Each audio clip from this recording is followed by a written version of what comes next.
I'm Valerie Kibelson. I'm a professor of Russian history at the University of Michigan with a specialization in history of witchcraft. And I'm Christine Warbeck, and I'm a Distinguished Research Professor Emerita in the Department of History at Northern Illinois University. I'm a specialist on peasants in Russia and Ukraine, gender and women's issues, and popular religion, and obviously witchcraft falls under popular religion. Our book is Witchcraft in Russia and Ukraine, 1000 to 1900, a source book, published by Northern Illinois University Press, now an imprint of Cornell University Press. The inspiration for this big volume came from colleagues in Europe, and in particular, Alexander Lavrov, who is now at the Sorbonne, and he had applied for a fellowship to study witchcraft and invited several of us to join him. And that included not only Val and myself, but Katerina Dessa from Kiev, Elena Smilyanskaya from Moscow. And we came together, in fact, in Paris in the summer of 2010 for 2 months, although Val was only able to come for a month and has regretted it ever since. But teaching obligations came in the way. And we sat around a table and talked about what was necessary in the literature. And we initially were really thinking about doing a source book in the Russian language. But as time went on, it became clear that an English translation was really very important. And our colleagues very generously shared witchcraft trials that they themselves had found in the archives and had made notes on, in some cases had written materials. And we had our own witchcraft trials to donate to the group. And we also had the ability to get cases from Volyn province, their Court of Equity courts trials from the early 19th century, never seen or studied by anybody. And we talked about these materials for a couple of months. The project languished for quite some time, and in, I think, about 2014, Val asked me if I would be interested in working on the English version, and we reconceptualized the whole project. We went back in time. We also went forward in time, and took on what amounted to a great deal of work, and some of the most fascinating work we have ever done. As specialists in witchcraft, we learned that we knew not as much as we thought we did. These materials were so rich, so intertwined and compelling that we both feel this is the best work we have ever done. At some level, it seems that people resort to magic when there are other explanatory or systems of aiding themselves are exhausted. So this does crop up in so many cultures around the world. So the impulse, I think, is understandable, especially within a system where the supernatural pervades daily life in all sorts of ways. It's a reasonable recourse. The question about paganism is a big one. So there's a powerful line of scholarship that says witchcraft in the Slavic lands reflects residual paganism, or specifically reflects shamanic influences from the steppe, or something like that. I think Christine and I are in agreement here, although she may jump in and correct me. We don't see active paganism after the very early centuries. So our book starts in Kiev, and there paganism was a fully functioning belief system and system of practice. So of course, magic and paganism are related. But by the time the trials start up in the 15th, 16th, really 17th century, Russia's so thoroughly Christianized that I think it's more helpful to think of an intertwining of folkloric elements and Christian elements. Every once in a while, a name of a kind of outright pagan figure will crop up in a magical spell, but more often spells call on the forces of nature, the forces of poetry, the forces of analogy. So as this, so that, as a fire burns, so may the target of my love spell burn for me. That kind of power of analogy. And figures like personified fevers, the fever sisters come in, holy figures come in, and mythic figures like an Iron Man or a pike with iron teeth or the Mother of God. So there's a big variety, a big cast of characters, but very little that looks like active paganism. And some of the incantations actually have snippets from prayers, Orthodox prayers.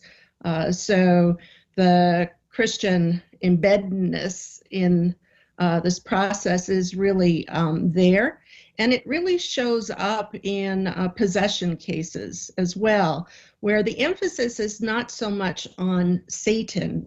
There's a diminution of emphasis on Satan in the Orthodox worldview, and that stays within the Uniate Church until it becomes more Catholicized.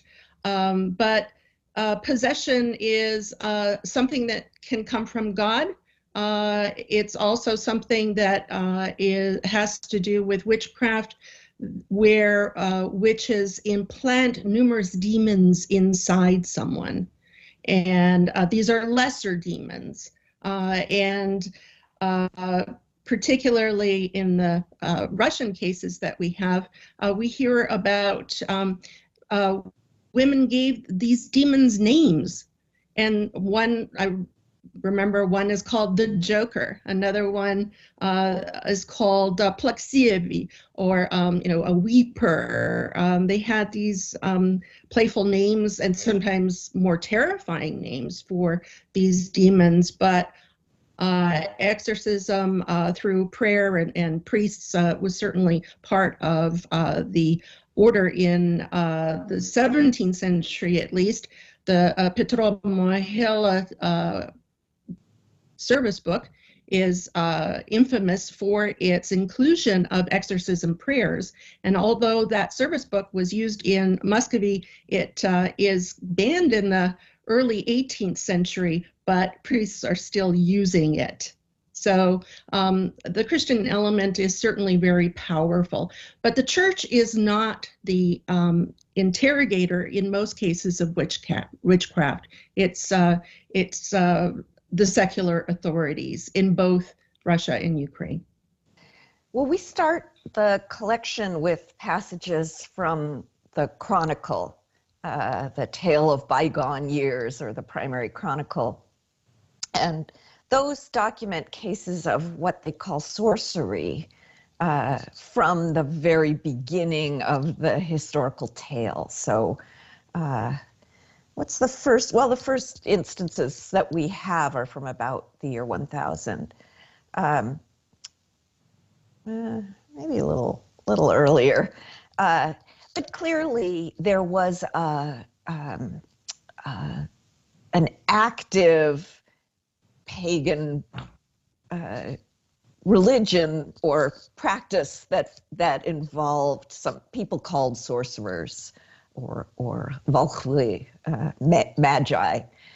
That's a little different than what will become witchcraft in a later Christian setting, but we have those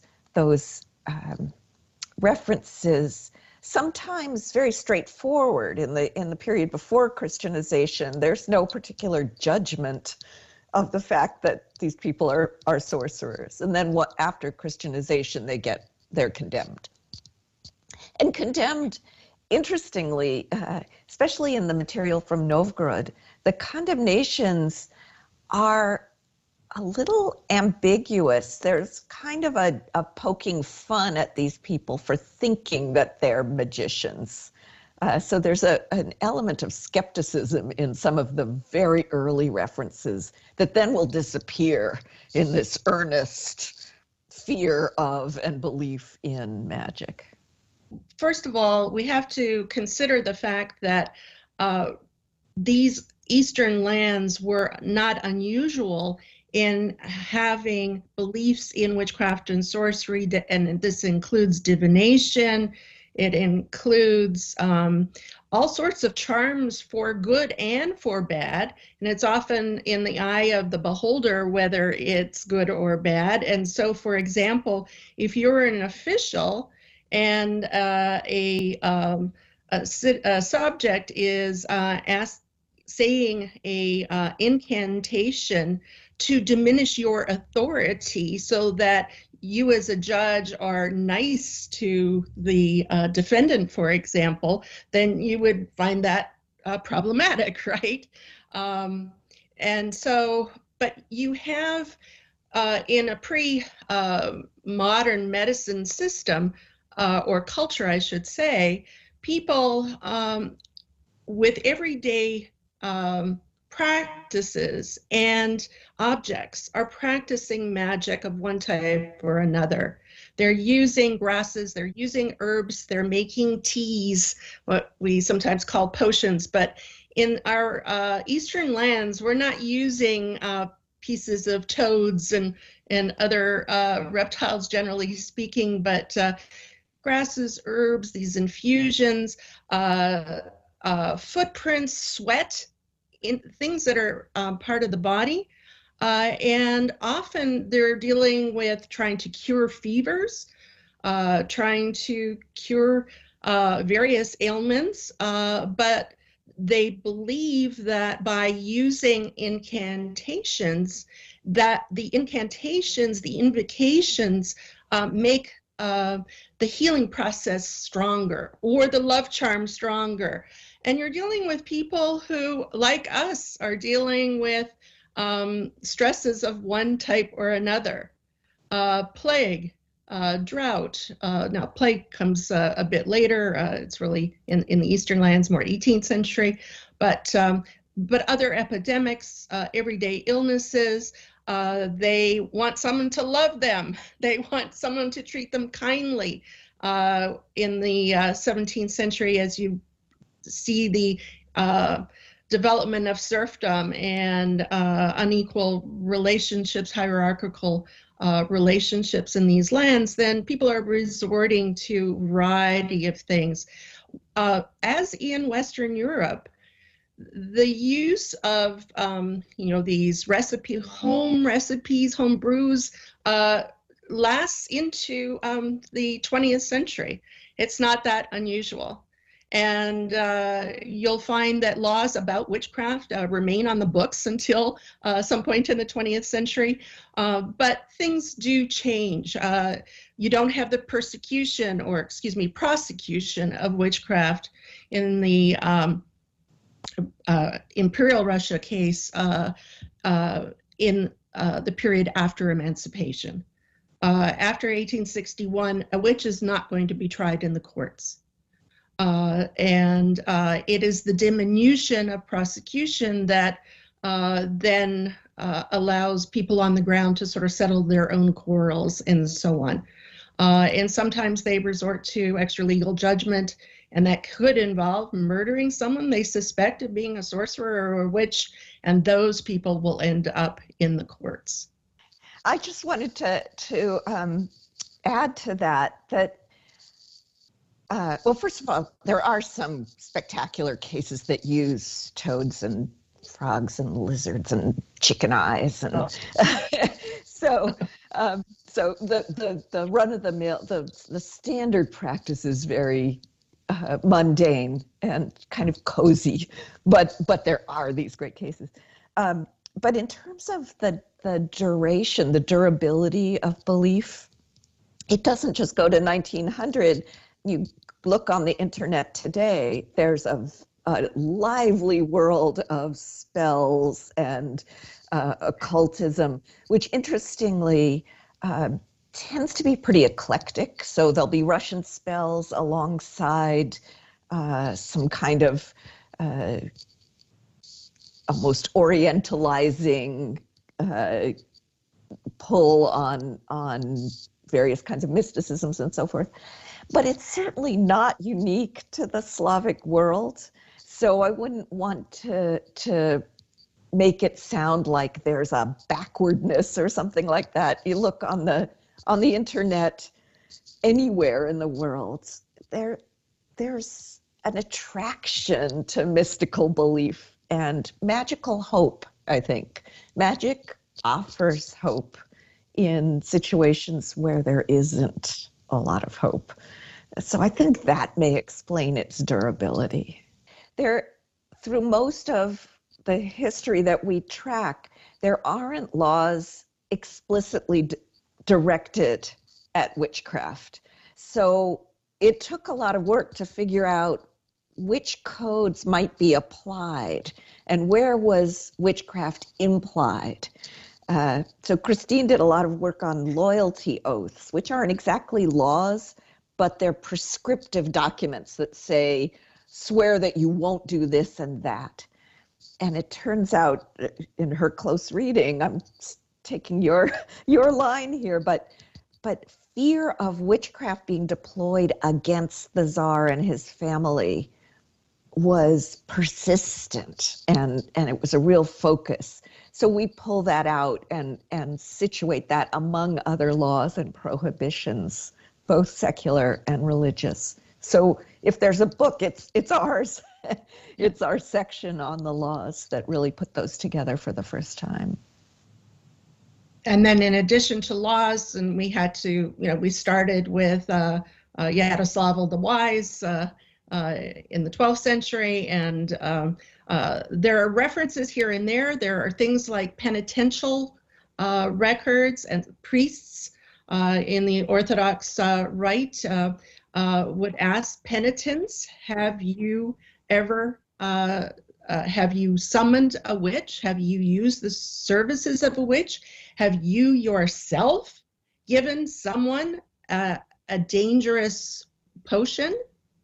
There are all sorts of questions like that. And if you did do some witchcraft, have you taught anyone?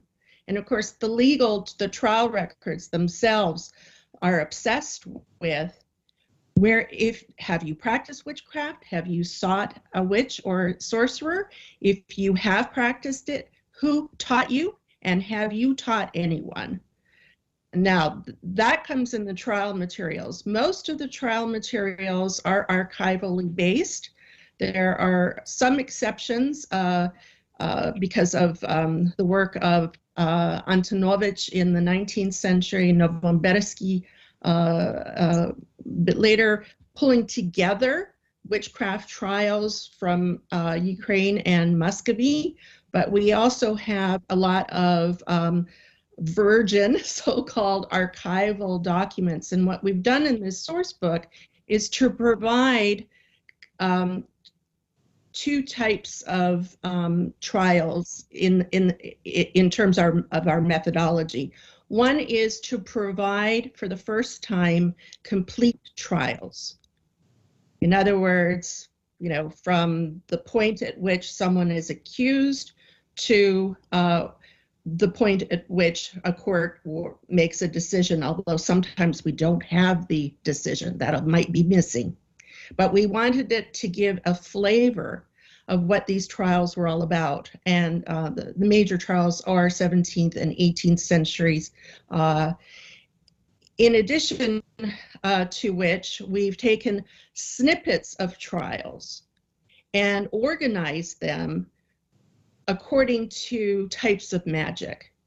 So, for example, we have a section on healing and harming. We have a section on love charms. We have a section on orality and literacy.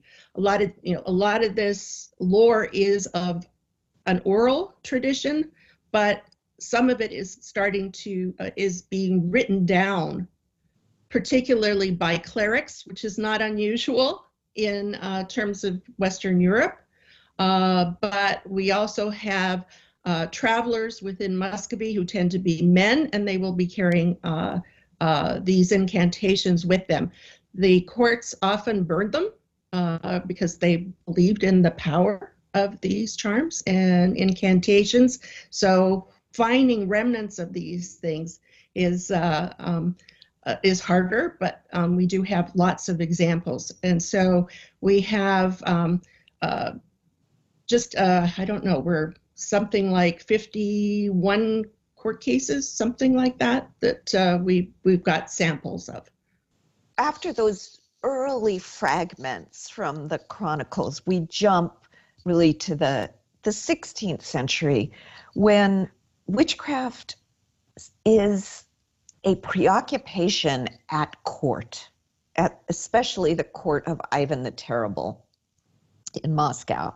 There's a real fear that people close to the Tsar might deploy magic against him. It seems to be in part a response to how personalized politics was, that politics was all about who you were married to, who you were connected to, who your patrons and clients were. And magic was, as Christine was suggesting, magic was considered to be very influential in determining relationships. So you could use a spell to make someone love you and favor you. And that was not only in romantic relationships, but at court, where you might tip the scales in your favor through magic. So we have quite a dense collection of sources from the reign of Ivan the Terrible about this fear at court, but they're not trials yet. So it's only in the 17th century that we start to get trials, and trials that involve ordinary people in villages and towns. The explanation there seems to be an institutional one, that in the 16th century, the Tsar's court hasn't really penetrated the countryside. There aren't judges, there aren't courts. It's just things have to be settled in their own way. But in the 17th century, the bureaucracy grows, the administration grows, and the Tsar's active outreach grows. So in the middle of the 17th century, the Tsar, Alexei Mikhailovich, issues a number of decrees saying, we're worried about witchcraft and turn in anyone you suspect. So he really sets the tone, or his administration sets the tone, that our doors are open. But then the accusations come from below. So that's something that's really quite different in this context than the classic Catholic Inquisition context that we think about with the witch hunts in the West. That in the West too, there are a lot of places where accusations come from below, but in Russia and Ukraine, they come exclusively from concerned neighbors rather than from inquisitors who are out to hunt out witches. Well, Val referred to these loyalty oaths earlier, and this really struck us tremendously. And so while you have this fear at court at Ivan, with Ivan IV of witchcraft, we know that witchcraft may have been mentioned in a 16th century loyalty oath, but there's some indication that it might have been at least malevolence, evil, that is associated with witchcraft. But we get, for the very first time, a document, which is the loyalty oath to Boris Godunov. It's in the late 16th century, 1598. And all men, all male subjects had to pronounce this oath of loyalty, and half of it is concerned with witchcraft. And it is, it basically said, they are saying, I am swearing that I will not commit any evil, malevolence, use herbs, cast spells. I mean, it's very specific. Tuck spells into the horse's mane. I loved that one. Yes, in fact, I'll read an excerpt from one that was a little later. It's in the 17th century, where what happens is that the loyalty oath with Boris Godunov, it's in the oath that everyone must give, and it's not only to protect the Tsar, but his wife, his children, whom they name, and any future children that they have. That gets moved out with the first Romanov, who is elected in the early 17th century. But figures at court, servitors, those who have direct access to the Tsar, must take oaths dependent on their office, in which they specifically talk about witchcraft. And so to give you this it's such a wonderful example. If you don't mind, I'll read it, just a snippet of it. And this has to do with an oath that attendants of the royal stables to Alexei Mikhailovich Romanov took in 1646-47.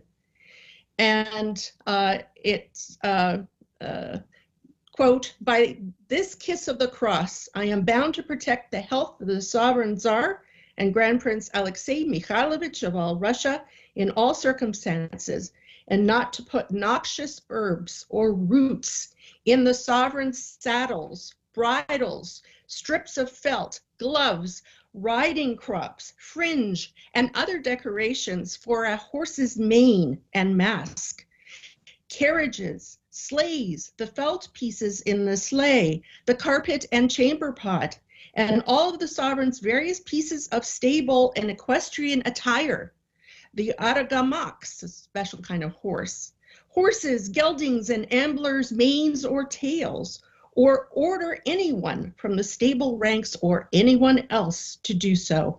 And I am bound not to commit any type of evil or sorcery against the sovereign Tsar and Grand Prince Alexei Mikhailovich of all Russia, or any subterfuge. And it goes on. You've got, so the person in charge of the bedchamber, every pillow is mentioned, every aspect of clothing. I mean, you get an inside view of, what everyday objects were part of Tsar's sort of, court life. And we know that women's servitors took similar oaths to the Tsarina. So these are just really rich documents. Yeah. Are there surprises? So I think the oaths sort of epitomized for us how central belief in magic and fear of magic was at every level. So including the highest ranks of society, magic was right at the heart of political life as it was understood. And we knew that, but the documentation just proved overwhelming on that. I think the thing that that was eye-opening to me and is relevant, I think, to this venue was the interconnection of the Ukrainian witchcraft history that we were looking at and the Russian witchcraft history. Because at first we weren't sure if this combination, doing the two in one book, made sense. But as we tried to sort through the laws that governed witchcraft, the beliefs that structured witchcraft and so forth, we realized that putting these two histories together was just eye-opening. So seeing the way that the laws got layered and complicated, and local courts for Ukrainian trials kind of could pick and choose which law code they were going to use, how they were going to define witchcraft, what kind of crimes they would prosecute and which they would dismiss. It just turned out to shed enormous light on that relationship over time. So I think we both were really fascinated by that process. Well, in the Ukrainian case, the law comes from Europe. So the laws, I should say, there's several to begin with. And the oldest are Magdeburg laws. They refer to a Saxon law, various Germanic medieval law codes. At a time when, witchcraft, there's very little in the way of the laws. They're short. And you can tell they're rather frightened about them because they don't really use the word explicitly. And you also have a major code called the Code Carolina. It's Charles V that pervades all of the Holy Roman Empire. And the Polish-Lithuanian lands adopt these laws. You have Lithuanian separate statutes. But for most of the Ukrainian lands, they're operating with both Magdeburg township laws as well as this overall sort of Holy Roman Empire Code Carolina, but they're interpreted on the ground and often very differently.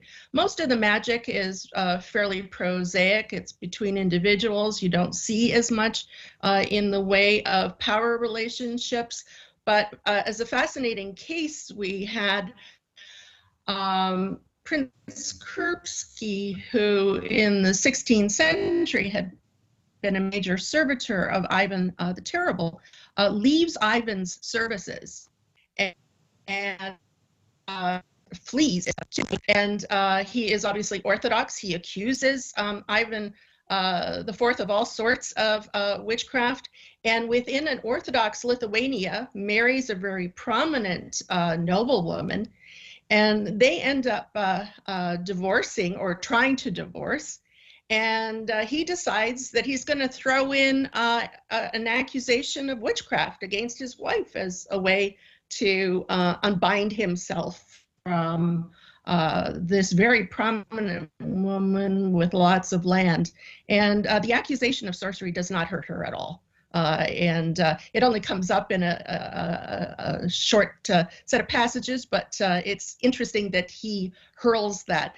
But in the Hetmanate, we have a fascinating case where this political sorcery really comes to life, and it has to do with Hetman Bruchowiecki, and Val knows this story much better than I, so I'll turn the mic over to her. Yeah, so Ukraine overall shares a lot of the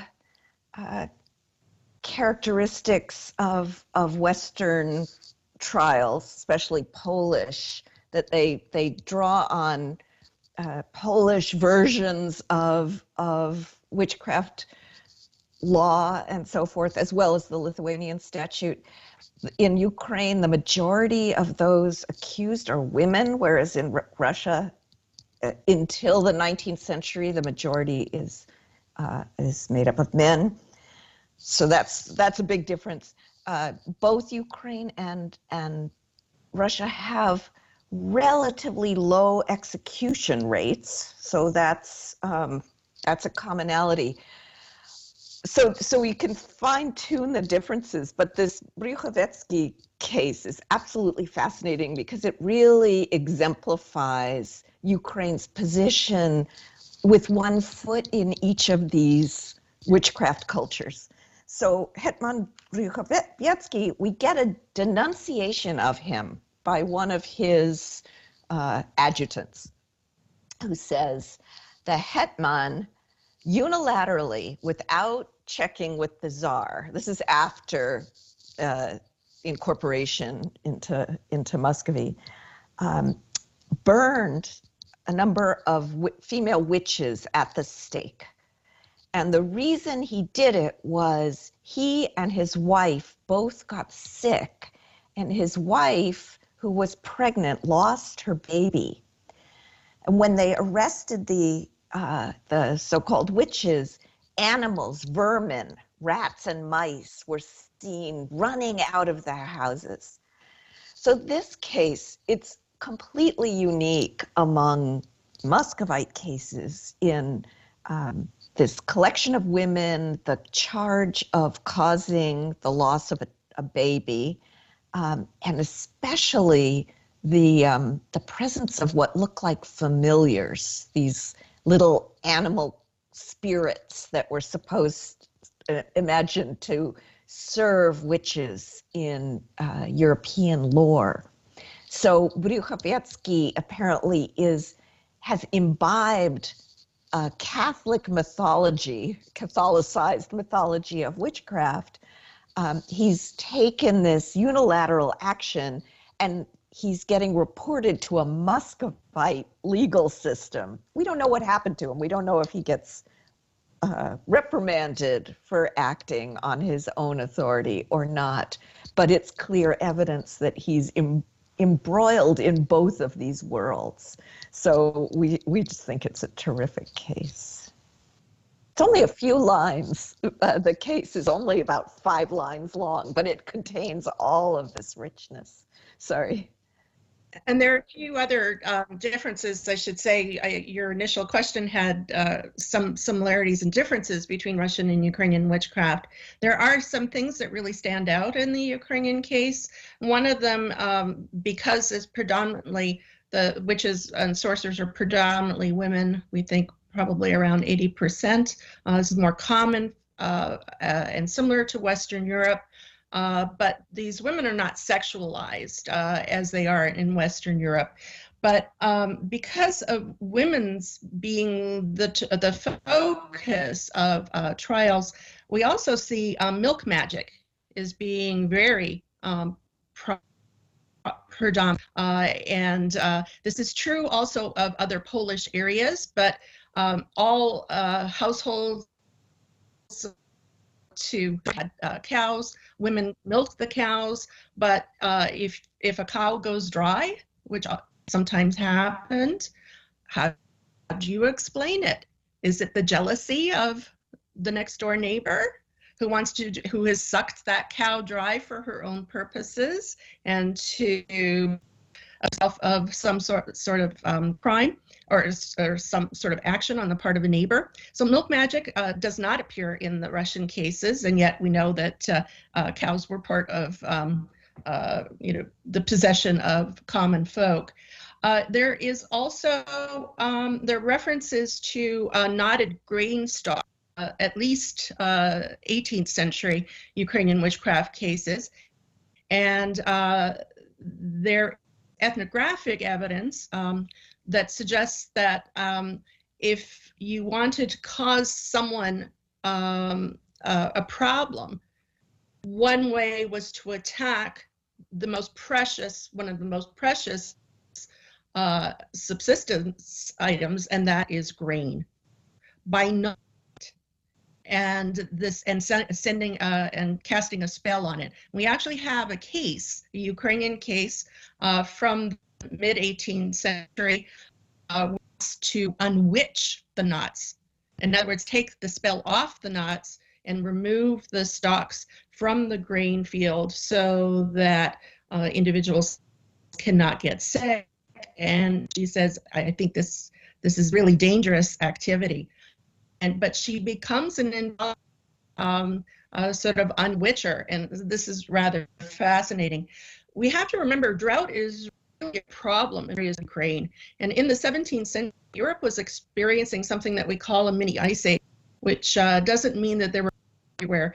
What it means is that average temperatures had dropped quite a bit, which meant that you would have freak storms, sort of the kinds of things that we're dealing with today, where hail will appear in the summer and damage crops. And so repeated droughts can cause real hardship, of course. People are eating adulterated food. There's food poisoning, of course. So there's a real concern with these everyday kinds of objects. We also see in the Ukrainian case something really interesting, and that is the swimming of witches. We see the swimming of witches in the Kievan Rus period. There are references to it. We don't know what happens in the after the Mongol period. We don't have a lot of reference. We don't have, or we haven't seen, at least in the written record, references to the swimming of witches or dunking of witches with the European practice. But it crops up in early 18th century Ukraine, and particularly in Podylia. And there are cases of the swimming of witches. If someone suspected of witchcraft is dunked in a pond and floats, then that's evidence that she is a witch. We have ethnographic evidence that sometimes women suspected of sorcery were required to take a pail of water from a river or pond and take that pail to the crossroads and pour water over the religious symbol or symbols that were in the crossroads. And crossroads are really important because it's a place believed to be where demons lurk.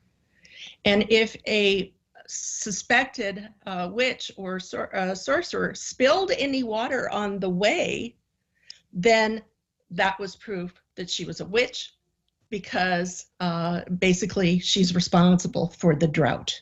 And she has that precious water that is so necessary. And so you have in the Ukrainian lore also, which is being believed to bring on thunderstorms or to, and that can cause hail and can, do damage, as well as to suck things dry. So this is really rather interesting. In the Russian tradition, the High Church condemns magic unequivocally.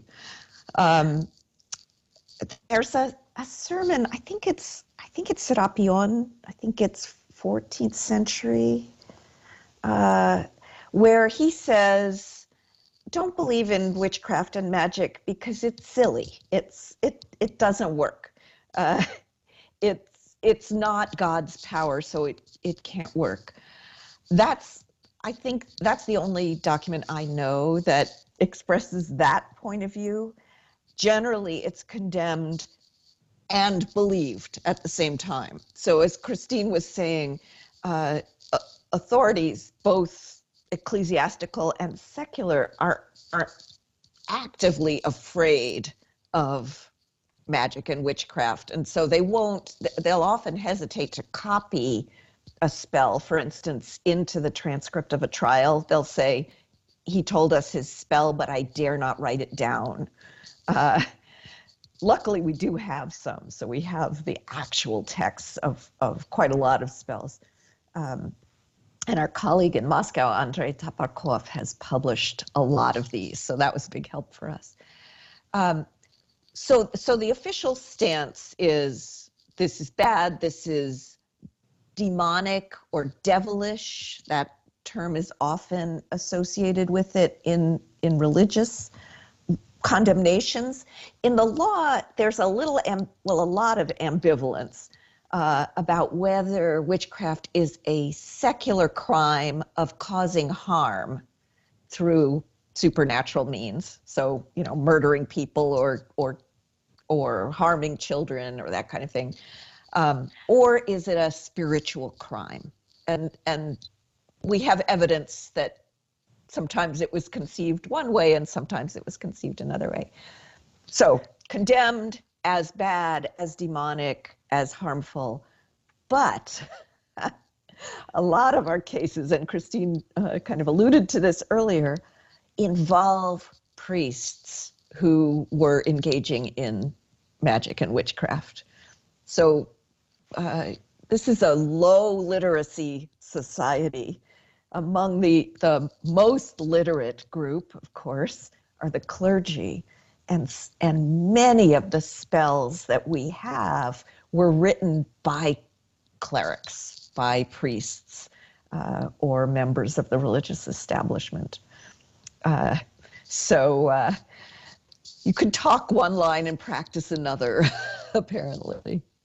And I should say in the Ukrainian case, we're dealing with largely their secular trials, and we don't see the intrusion of the church.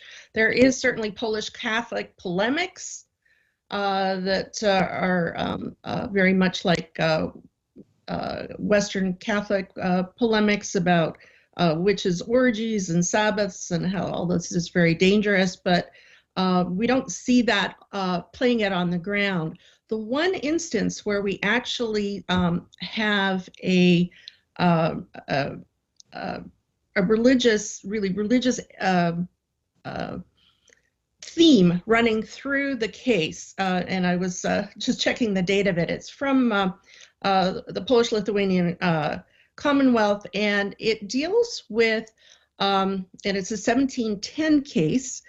It deals with an exorcist, but not a priest. In other words, a lay person, whose name is Hryhory Kozlovsky, and he goes around and is actually summoned by a priest's wife to exorcise their living space. And he apparently performs this service for other people. And he follows the baptismal ritual. He cuts hair from his patients. He places that symbol of their Christian faith, their allegiance to Christ, in holes in door frames, which he then plugs with aspen pegs. And of course, the aspen is the type of tree on which Judas hung himself. Hryhory uses gold from a coin, either to stuff in similar holes or to add to a magical potion. And he fumigates the area. And this mimics the censer that's used in Orthodox rite. And a censer is used to bless rite, the congregation. It is used to bless holy objects. But more importantly, symbolically, it represents prayers of saints and believers, and their prayers, taking them up to heaven. And he is reprimanded for really acting out of rank. He's not a priest. He's not an exorcist. And he has to donate. His punishment is interesting. It's to do some prostrations in church, but to donate wax to a church, and wax, of course, is used for candles. And what this reminds us is this also attempt in Muscovy in the 17th century and 18th century for priests to take control over incantations. In other words, to be the dispensers of prayers, and that it's only official people that should be using these things. But that's more, again, just a side of it. And we do have clerics who are deathly afraid of witchcraft. And it stays in an Orthodox sort of manual for priests in 19th century Imperial Russia. So it has tremendous staying power. There's a little active group of us who are working in this area, and many of us were in this, or several of us were in this Paris workshop that from which this germinated. But there's lots of room. I mean, I guess another one of the eye-opening aspects of doing this work was realizing how intertwined magic is with every aspect of the lives of these societies. So absolutely, there are avenues that future researchers can go down and take any of these threads and just follow them, and you can follow them a long way, I think. It was a lot of work. The translation is so difficult. The language is difficult, and then when you're dealing with magic, of course, you're not reined in by what's the likely translation. It can be anything. So that was tricky. The documents are in a number of different languages, and we did our best with all of the documents, and we also drew on the expertise of a number of very generous colleagues to help us try to decode them. So they're in everything from Church Slavonic to 19th century Russian. A number of them are in Ukrainian, a number of them are in Polish. I guess passages are in Latin in the Ukrainian material. Did I leave anything out? No, there's no Polish. I mean, there is Polish. There was Polish. There wasn't any Lithuanian that we came across. I misspoke, but yes. So very little in Ukrainian. It's mainly Polish with Latin, and Katerina Dissa thinks that they threw in the Latin, gave it a certain officiality, and we don't. We can get this. And I remember saying to Katya, I got to make sure I've got all the same, if Jerzy should be translated as Andrei, I got to make sure that that's all consistent. And she said, but nothing was consistent in these periods. We don't know. And sometimes what happens, you have all these mistachkos that disappeared. And we don't always know what their Ukrainian names were. We can guess. And so that was really problematic.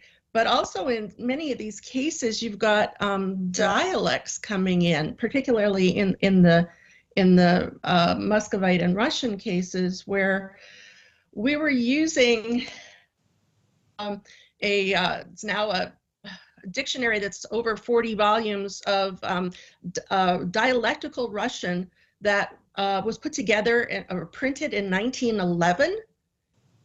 And there are some of these very obscure words. I mean, sometimes I worked on one word, I think, for 3 days. Remember, we were trying to, it was a word that was used for rag. And we were trying to figure out what to do with it, or body parts, all sorts of things that just, it's very vivid, colorful language, and very poetic, and sometimes figuring it out. I mean, it took a long, long time. And we would ask our 18th century specialists, our 17th century specialists, we would, and it took a long time to sort of not only, translate these sources, but we had to make them readable too. They're full of repetition, ad nauseum.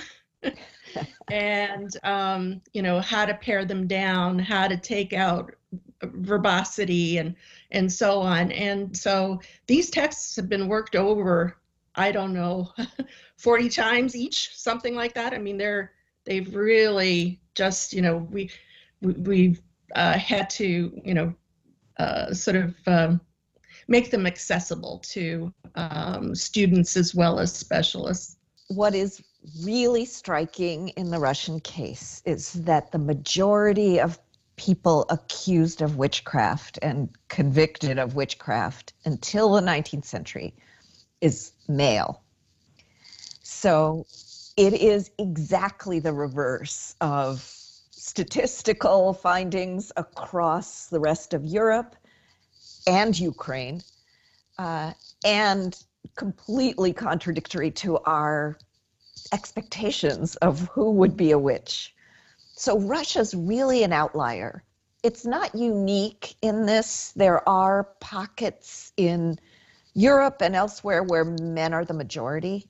So Normandy in France, for some reason, has a majority male witch lineup. Finland and Iceland both have more men than women, but it's very unusual. And so women do not have the monopoly on spells. Some of this skew, we think, may come from this question of literacy again, that it's much easier to get in trouble if you actually have written something down on paper. You can read, other people can read what you've been up to. But even among those accused of practicing oral magic, and that's a lot of them, it's a majority male population that's targeted. So it's curious, but it makes us realize the link between witchcraft, if we define it as working evil through supernatural means, the link between that and women it's not anything organic, right? It's part of a package of imaginary charges. In Russia, the other big difference is the absence of the devil. Devil's there, but very minimal as a player, whereas in the West, the pact with the devil is so key. And that pact with the devil in Western imagination gets sexualized. So since women are mostly illiterate, they sign their deal with the devil through sex. None of that enters the Russian lore. And so you don't have the figure of this sexualized satanic woman. And so they can target anyone they think is working magic. And men are clearly also working magic. Women probably are too, but not getting swept in as much. None of the other sexualized aspects of Western demonology are prominent in the Ukrainian cases. In the Ukrainian case, we don't have the devil playing or Satan playing a huge role either. We don't have references to orgies with the devil. We don't have We hope that both readers interested in witchcraft as a phenomenon globally and historically will be interested in it. There's a big audience for studies of witchcraft, and we've found that people are really interested in learning about witchcraft outside of the expected centers, the German lands, the Swiss lands, and so forth. So we think this will bring a new dimension into witchcraft studies and really open up the comparative work. And the comparisons, as you've elicited, are so striking. The witch doesn't look at all like the witch on the broomstick or the satanic witch or the Black Sabbath witch. You know, it's a man making teas, more or less, at least in Russia. So that's one contribution that we hope that we can make, really broadening that field. And the other is to people interested in Russia and Ukraine, people interested in culture, in politics, in religion, in legal process. We did a lot of work in our introduction, really figuring out what the legal process was at any given time in any given place and how it worked. The use of torture, Christine just mentioned it in her last answer, but we that's all over these cases, and it's not something we've talked about. So we're hoping that this book will give access to primary sources, historical sources that open up every angle of the history of these lands, not just witchcraft, but far beyond that. We think it can be really useful in more general history classes or for readers as well. I agree with everything, of course, that Val said. I think from the perspective of Ukrainian scholars, this study doesn't deal with nationalism, which is all pervasive in Ukrainian historical studies. And it's a reminder that daily life on the ground was really very, very rich. So much work needs to be done on Ukrainian social history, and the sources are certainly there. They haven't been examined, and they need to. Great. Thank you That's so great. much. Thank you. Thank you. And I really like your interviews. They're great. Thank you. Bye-bye. Great to meet you.